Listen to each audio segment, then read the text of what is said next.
Weather के बाद यहाँ कॉमा नहीं आएगा, whether we are on the same page और नॉट। यहाँ पे सेंटेंस का एक पार्ट ख़त्म हो रहा है, सो यहाँ पे कॉमा ओके है। Next we have to look forward. Look forward means being excited for future. आप यहाँ पे एक्साइटमेंट का नहीं, प्रोग्रेस का जिक्र करना चाह रहे हैं, सो आपको यहाँ लुक फॉरवर्ड की बजाय आपको कहना है move forward. We have to move forward.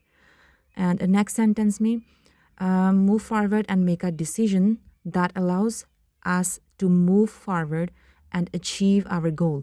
यहाँ सेंटेंस बहुत लंबा हो रहा है, सो कन्फ्यूजन से बचने के लिए हम यहाँ कहेंगे, लिखेंगे allows us to move, comma, forward, comma, achieve our goal and realign our life approaches। realign के स्पेलिंग गलत है, इसमें यहाँ हाइफन नहीं आएगा साइन, एक साथ इसको जोड़ के लिखेंगे। एंड लाइफ अप्रोचेस की बजाय हम यहाँ कहेंगे अप्रोच टू लाइफ, या लाइफ स्टाइल्स कह सकते हैं। And next I pursue my friends for solicit advice.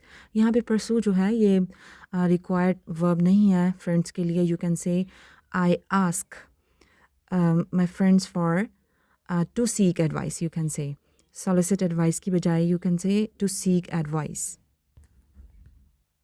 And next I got the visas of US and Canada. Visa of नहीं हम कहते, हम नेचुरल वे में हम इसको कहेंगे visas for US and Canada, और we can say my US and Canadian visas. I was standing on the turning point. This is not native और natural style to say. Urdu में हम कह सकते हैं कि मैं एक ऐसे दोराहे पर खड़ा था, जबकि इंग्लिश में हम कहेंगे I was at the turning point of my career. And next, but the decision was a high stake decision। आप यहाँ पे आप डिसीजन को डिस्क्राइब करने के लिए दो एडजेक्टिव यूज़ कर रहे हैं, दो वर्ड्स में डिसीजन को डिफाइन कर रहे हैं, हाई स्टेक डिसीजन। सो जब एक नाउन को दो वर्ड्स के साथ डिस्क्राइब किया जाता है तो उन दो वर्ड्स को हाइफन साइन के साथ जोड़ के लिखा जाता है, a high stake decision।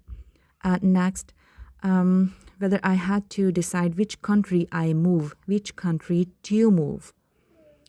And next, whether I decided to move Canada, but यहाँ पे confusion हो रही है सेंटेंस में। आप यहाँ कहना क्या चाह रहे हैं, यहाँ सेंटेंस की जो है ना वो ठीक नहीं बन रहा।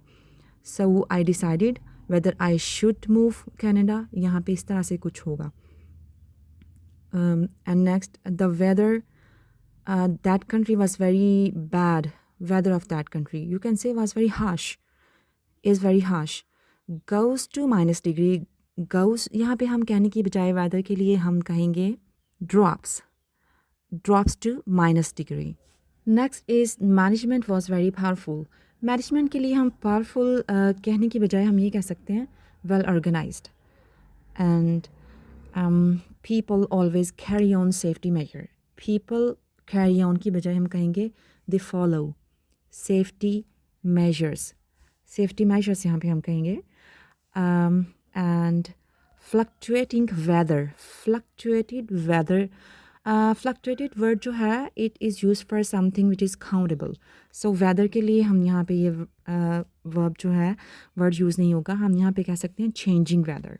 सो ओवरऑल आपका जो ये टास्क है, आपके आइडियाज़ जो हैं दे आर गुड। आपका वोकैबुलरी लेवल भी इम्प्रूव्ड है पहले से, इट्स इम्प्रूविंग। एंड आपकी जो इसमें राइटिंग में स्टोरी भी है, इमोशंस भी हैं, but you need to improve your sentence structure. और आपको भी करेक्ट वर्ड की जो चॉइस है, वर्ब जो है वो कौन सा यहाँ पे इसके लिए सूटेबल है, उसमें भी मिस्टेक्स थी आपकी। आपको बहुत ज़्यादा लंबे सेंटेंस पे अभी नहीं जाना, शॉर्ट सेंटेंसेस पे रहें। और लंबा सेंटेंस अगर लिखना भी पड़ जाए तो उसको पार्ट्स में डिवाइड कर लें, और फ़िलहाल आपको फोकस करना है शॉर्ट सेंटेंसेस पे। फॉर एग्ज़ाम्पल आप लिखते हैं I had to decide which country I move whether. इस तरह सेंटेंस में कन्फ्यूजन आ जाती है। आप इसको शॉर्ट सेंटेंसेस में लिखें, I had 2 options, the US और Canada. I had to choose 1।